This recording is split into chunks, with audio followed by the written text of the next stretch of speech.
So today we're introducing our smart lockers. The smart lockers were a part of a grant that we received from the Illinois State Library, the Road to Recovery project.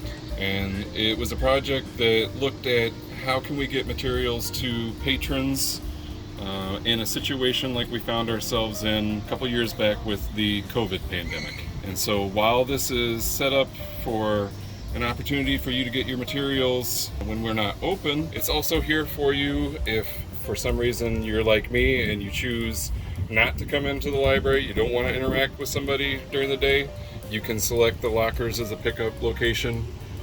If you've got a car full of kids, which we've seen recently, and you're unable to come into the library, the lockers might be an option for you as well. What you do is when you're requesting materials online, you choose the lockers as part of the drop-down location of where you want to pick up materials.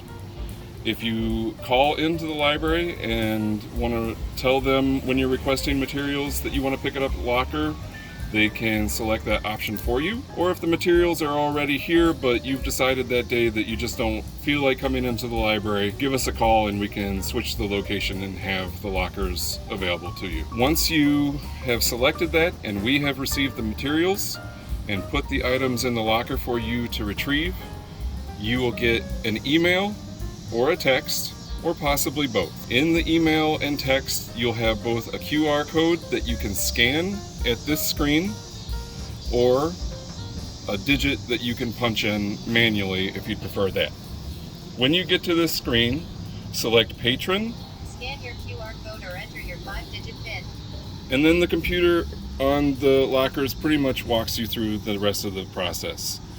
Here it has told you can scan that code or punch in your code. So if you go ahead and do that, then the locker will open and you can take your materials.